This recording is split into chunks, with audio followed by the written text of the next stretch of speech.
अस्सलाम वालेकुम लिसनर्स, कैसे हैं आप सब। उम्मीद करती हूँ आप खैरियत से होंगे। आज जिस स्टोरी का आगाज़ मैं करने जा रही हूँ उसका नाम है जॉब पर्सन लेडी। ये हमारे ही माशरे की एक लड़की की कहानी है। उम्मीद करती हूँ आपको ये पसंद आएगी। आपसे रिक्वेस्ट है इस चैनल को लाइक, शेयर और सब्सक्राइब करें। तो शुरू करते हैं अपनी कहानी। लॉन के चारों तरफ खूबसूरत क्यारियाँ जो फूलों से भरी हुई थीं। थोड़े थोड़े वक्फे पर चंद फलों के दरख्त थे जिनमें खुबानी, सेब और जापानी फल भी शामिल थे। दरख्तों पर सुबह सुबह परिंदों की चहचहाने की आवाज़ें बहुत दिलकश लगती थीं।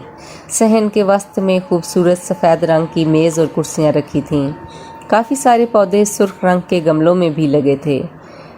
शिजा पौधों को पानी देने के बाद बस चंद मिनट पहले ही सहन में रखी कुर्सी पर बैठ गई। शिजा कुछ दबी रंगत की और वाजबी शक्लो सूरत की एक मॉडर्न औरत थी जिसकी उम्र इस वक्त लगभग 42 साल थी। उसने मेज़ पर रखा इंग्लिश न्यूज़पेपर उठाया और पढ़ने लगी। सहन में आहिस्ता आहिस्ता सूरज उभर आया था जो उसके बालों में कहीं कहीं चांदी जैसी तारों वाले बालों को चमका रहा था। न्यूज़पेपर पढ़ते पढ़ते वो किसी गहरी सोच में बैठी थी जहाँ सबसे पहले उसके जहन में डैडी का अक्स उभरा जिनकी वो सबसे लाडली बेटी थी। बहुत लायक थी और हमेशा क्लास में अच्छी पोजीशन लेती रही, इसलिए डैडी की आंखों का तारा थी। घर में सबसे बड़ी अनुषे थी जो शिजा की बड़ी बहन थी। फिर जवाद जो शिजा के बाद उससे बड़े भाई थे।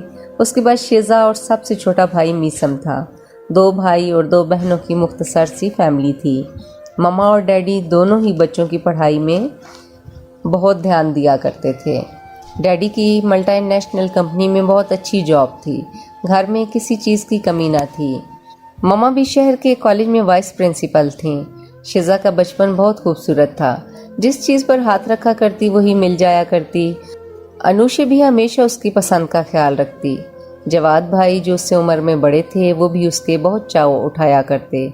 सबके लाड ने उसे हमेशा पुरएतमाद रखा और साथ ही साथ घर के आज़ाद माहौल की वजह से वो कुछ बोल्ड भी थी, जबकि अनुषे उससे ज़रा मुख्तलिफ थी। बचपन बहुत अच्छा गुजरा। फिर शिजा स्कूल से कॉलेज में पहुंच गई। बैचलर के लास्ट ईयर में थी तो अनुषे का रिश्ता आ गया। शिजा और बाकी सभी घर वाले बहुत खुश थे। अनुषे ने हाल ही में CSS का इम्तहान पास किया था और एक अच्छी पोस्ट पर तैनात थी। उसके लिए रिश्ता भी एक वकील का आया। घर में सबको अच्छा लगा और शादी की तैयारियां होने लगीं। जवाद इस वक्त आर्मी के एक नामी ग्रामी कॉलेज में था। अनुषे की शादी के 3 साल बाद जवाद की भी उसी की क्लास फेलो से शादी हो गई। जवाद की पोस्टिंग अब पाकिस्तान के अलग अलग शहरों में होती रहती थी। फिर जब शिजा के रिश्ते की बारी आई तो कई लोग आए, लेकिन शिजा घर में सबकी लाडली थी। उसने साफ कह दिया, मुझे भी शादी नहीं करनी। ममा ने समझाने की कोशिश की, डैडी ने भी बहुत समझाया, लेकिन उसने कहा, मैं जब तक अपने पाँव पर खड़ी नहीं हो जाती, पहले अपना अच्छा फ्यूचर नहीं बना लेती, तब तक मैं शादी नहीं करूँगी। जबकि शिजा के डैडी को एक कस्टम ऑफिसर का रिश्ता बहुत पसंद आया और उन लोगों ने इस चीज़ का वादा भी किया कि अगर वो अपनी पढ़ाई जारी रखना चाहती है तो बेशक रखे। लेकिन शिजा के अपने खदोखाल बेशक वाजबी थे, मगर खुद को बना संवार कर रखने की वजह से पुरकशिश लगा करती थी। उसे लड़का कुछ खास पसंद ना आया था, सो इनकार कर दिया। बस आने वाले कुछ सालों में छोटे भाई की शादी हो गई। अब अनुषे के 3 बच्चे थे, 2 बेटे और 1 बेटी। तीनों माशाल्लाह काफ़ी बड़े हो गए थे, जबकि जवाद भी अपने 2 बेटों और बीवी के साथ आजकल कराची सेटल था। और मिसम के घर में भी 2 बेटे और गुड़िया जैसी बेटी थी जिनका नाम इब्राहिम, हमाद और आयशा थे। आयशा को सब प्यार से गुड़िया बुलाते थे। इब्राहिम और हमाद 4 और 5 साल के थे और आयशा चंद माह की कि एक रोज़ अचानक शिजा के डैडी को हार्ट अटैक हुआ और वो इंतकाल कर गए। इस वक्त शिजा एक नामी ग्रामी यूनिवर्सिटी में जॉब कर रही थी। बस यहाँ से उसकी दुनिया बदल गई।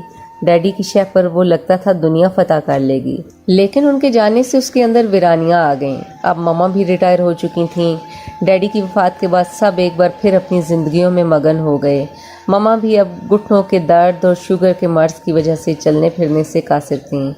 चलती भी थीं तो बमुश्किल चंद कदम, बेडरूम से लाउंज तक ही, या फिर कभी मीसम और शिजा उन्हें सहारा देकर शाम में लॉन में ले आया करते। शिजा रोज़ सुबह 8 बजे मेड को ममा के नाश्ते की हदायत करके निकल जाती और शाम में वापस आती। घर पर छोटी भाभी शहला और शिजा की ममा होती, या फिर छोटी गुड़िया जिससे सबका दिल बहलता। हमाद और इब्राहिम अब दिन में स्कूल चले जाया करते। अनुषी का चक्कर भी कम से कम 6 माह बाद लगता। वो अपनी और खावंद की जॉब की वजह से जल्दी चक्कर ना लगा सकती थी। इस बार भी वो शिजा से इसरार कर रही थी कि ममा को लेकर कुछ दिन के लिए आ जाओ। शिजा ने अनुषी को बताया कि आजकल यूनिवर्सिटी में बच्चों के फाइनल पेपर्स हो रहे हैं, उसके बाद सेमेस्टर ब्रेक आने वाली है, फिर इंशाल्लाह मैं और ममा आ जाएंगे। आज शाम शिजा बहुत थकी हुई थी और बेजार सी लग रही थी। इस वक्त लगभग शिजा 32 साल की हो चुकी थी। डैडी के दुनिया से चले जाने के बाद अब कभी किसी ने उसकी शादी की बात तक ना की। वो खुद भी इस बात को फरामोश कर चुकी थी। आज उसकी एक जूनियर कुलीग की शादी थी। शिजा भी अपनी बाकी कुलीग्स के साथ शिरकत के लिए आई हुई थी। अम्बरीन बहुत प्यारी लग रही थी, दुल्हन बने हुए गजब ढा रही थी। अम्बरीन की अम्मी ने सबको वेलकम किया। बातों बातों में उन्होंने सबका इंटरव्यू लेना शुरू कर दिया। जब शिजा की बारी आई तो वो पूछने लगी, बेटा आपके कितने बच्चे हैं? शिजा मुस्कुराने लगी और कहने लगी, आंटी मैंने तो शादी ही नहीं की, शादी तो झंझट ही है। वो समझाने लगी, बेटे अकेले ज़िंदगी नहीं गुजरती, बेटियां वक्त से घरों की हो जाएं तो ही अच्छा है। वो मुस्कुराने लगी और कहने लगी, ठीक है आंटी अब कर लूँगी।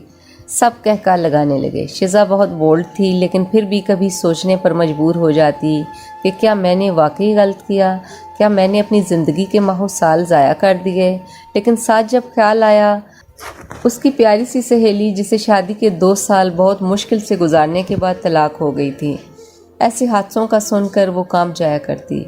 लेकिन आज रात जब घर वापस आई तो उसके चेहरे पर परेशानी देखकर ममा पूछने पर मजबूर हो गई, शिजा क्या बात है, मेरी बेटी क्यों परेशान है? उसने ममा का ध्यान हटाने को बातों का रुख ही बदल दिया और शादी का अहवाल सुनाने लगी।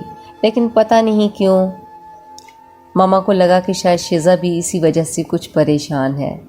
लेकिन वो अपनी बीमारी की वजह से कभी तो सोचती कि कहीं इसकी शादी हो जाए। लेकिन अब एक आध बार एक फैमिली आई भी तो उसकी उम्र के पेश नज़र इनकार कर दिया। उसके बाद से शिजा ने सख्ती से मना कर दिया कि आइंदा किसी को रिश्ते के लिए मत बुलाएं। आज शिजा ममा और भाभी को बता कर गई कि ऑफिस के बाद मैं सायरा और किरण ज़रा बाहर आउटिंग के लिए जाएंगे। ममा ने कहा ठीक है, लेकिन बेटा बहुत देर मत लगाना, मेरा दिल बेचैन हो जाता है जब तक तुम घर नहीं आती। वो ममा को गले से लगाकर उनके मुंह पर प्यार देने लगी और कहने लगी, आप फिक्र ना करें, मैं जल्दी आ जाऊंगी। आज ही उसे पे भी मिली थी। सो वापसी पर मॉल चली गई और अम्मी, भाभी, मीसा, इब्राहिम, हमाद और गुड़िया की शॉपिंग की। सायरा कहने लगी, यार इतना कुछ सब के लिए करती हो, सोचो अगर शादी कर ली होती तो आज अपने बच्चों की शॉपिंग करती। शिजा कहने लगी, ये भी मेरे बच्चे हैं ना? सायरा ने कहा, बिल्कुल ये भी तुम्हारे बच्चे हैं, लेकिन खुद सोचो ज़िंदगी में कोई तो होना चाहिए जो आपको मोहब्बत करे और आप उससे मोहब्बत कर सकें। औलाद में भी अल्लाह ताला ने खुशी और सुकून रखा है, खामन ज़िंदगी का साथी होता है। वो हंसने लगी और कहने लगी, अच्छा छोड़ो इस लेक्चर को, चलो आइसक्रीम खाने चलते हैं। बस आइसक्रीम लेकर घूमते घुमाते वो लोग वापस आ गए। घर पहुंची तो शॉपिंग बैग सब लाउंज में यूं ही छोड़े। जब मिसम से पता चला कि अम्मी की तबीयत शाम से बहुत ख़राब है, वो और मिसम उसी वक्त अम्मी को हॉस्पिटल ले गए, जहां पता चला उनकी शुगर बहुत हाई हो गई थी। आधी रात में सब घर वापस आए और अगले 2 रोज़ की उसने छुट्टी ले ली। अनुष्य और जवाद भी ममा की बीमारी का सुनकर आ गए। अब उनकी तबीयत संभल चुकी थी, सो सब अपने अपने काम की मजबूरी की वजह से वापस लौट गए। बस सुबह से शाम और शाम से सुबह का शिजा को कुछ पता न चलता। आज किरण बहुत खुश थी। जैसे ही पार्किंग में शिजा की गाड़ी दाखिल होते देखी कहने लगी, बताओ आज क्या खुशखबरी है मेरे पास? शिजा ने कहा, तुम खुद ही बता दो। अरे हमारे डिपार्टमेंट का ट्रिप सवात जा रहा है। शिजा वाकई में हैरान और खुश हुई और अगला सवाल किया कि कब जा रहा है? किरण ने कहा, बस 2 दिन बाद। वाह, ये तो बहुत अच्छा होगा। मैं खुद भी रोज़ रोज़ की रूटीन से बोर हो गई हूँ, सुबह ऑफिस, शाम में घर, बहुत अच्छा कुछ चेंज होगा।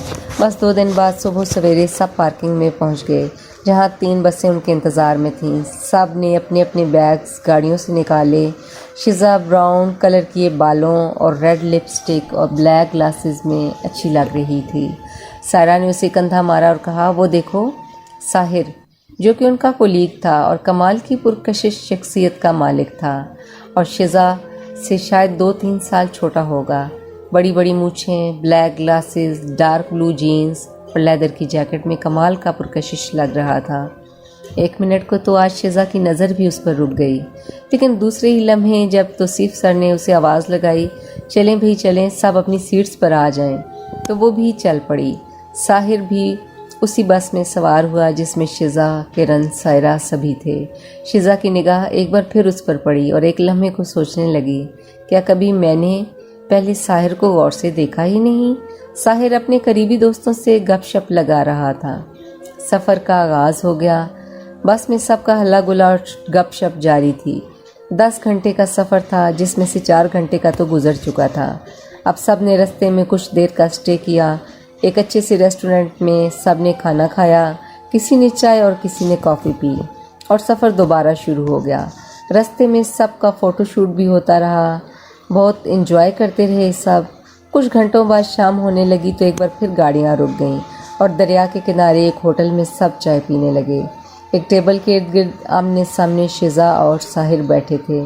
سب ساحر کو چھیڑنے لگے، ساحر آج تو آپ نے کمال تیاری کی، لگتا ہے کچھ خاص ارادے ہیں۔ ساحر نے اپنی باروب آواز میں کہکا لگایا، کہنے لگا، اچھا خاص تیاری؟ میرا تو نہیں خیال کہ میں نے کوئی خاص تیاری کی۔ خیر، سب خوش گپیوں میں مصروف ہو گئے۔ سب اپنے اپنے مشغلوں کے بارے میں باتیں کرنے لگے، کوئی اپنی فیملی اور کوئی اپنے بچوں کا ذکر کر رہا تھا۔ ساحر کی بھی 2 سال پہلے شادی ہوئی تھی، اس کا بھی ایک چھوٹا سا بیٹا تھا، وہ بھی ویڈیو کال پر اسی کو دیکھنے کو بے چین تھا۔ دوسری طرف شزا بھی بار بار ماما کو اپنی خیریت بتاتی اور ان کی خیریت پوچھتی، ساتھ ہی ساتھ گڑیا اور سب بچوں سے ان کی پسند پوچھتی رہی کہ کیا لے کر آؤں۔ سب بچے اپنی اپنی پسند کی چیزیں بتاتے رہے۔ اب آخرکار رات کے 11 بجے سرسبز اور بلند و بالا پہاڑوں سے گزرتے گزرتے آخرکار یہ کارواں اپنی منزل پر پہنچ ہی گیا، جہاں 1 ہفتہ پہلے سے بکنگ ہو چکی تھی۔ سب اپنا اپنا سامان اٹھا کے اپنے رومز میں چلے گئے۔ سفر کی بہت تھکان تھی، سب نے رات کا کھانا کھایا اور سب اپنے بستروں پر لیٹ گئے۔ سونے سے پہلے شزا نے کہا، آخری بار کال کر کے بھابھی کو بتا دوں کہ ہم پہنچ گئے۔ رنگ جاتی رہی، کافی دیر بعد بھابھی نے کال اٹھائی اور تھکان اور اکتاہٹ بھرے لہجے میں پوچھا، کیا بات ہے؟ شزا نے کہا، بھابھی ہم پہنچ گئے۔ اس کی آواز کی بیزاری کو محسوس کرتے ہوئے اس نے پوچھ ہی لیا، بھابھی آپ ٹھیک تو ہیں؟ جواباً اس نے کہا، ہاں ٹھیک ہوں، بس ذرا طبیعت خراب ہے۔ اس نے ماما کا پوچھا اور فون بند کر دیا۔ بیڈ پر لیٹے سوچوں میں گم تھی۔ سوچنے لگی، انوشی آپی اپنے بچوں میں بیزی، جواد بھائی اپنی فیملی میں اور میسم اپنی فیملی کے ساتھ خوش، تو اگر خدا نخواستہ ماما نہ رہیں تو میرا خیال کون رکھے گا؟ کسی کو میرا انتظار ہوگا بھی یا نہیں؟ نہ چاہتے ہوئے بھی آنکھ سے آنسو ٹپکنے لگے اور اپنے موبائل کو آن کر کے ڈیڈی کی اور اپنی تصویر دیکھنے لگی، جس میں انہوں نے اپنے بازوؤں میں اپنی پیاری بیٹی کو سمیٹا ہوا تھا۔ بس وہی دیکھتے دیکھتے نہ جانے کب اس کی آنکھ لگ گئی۔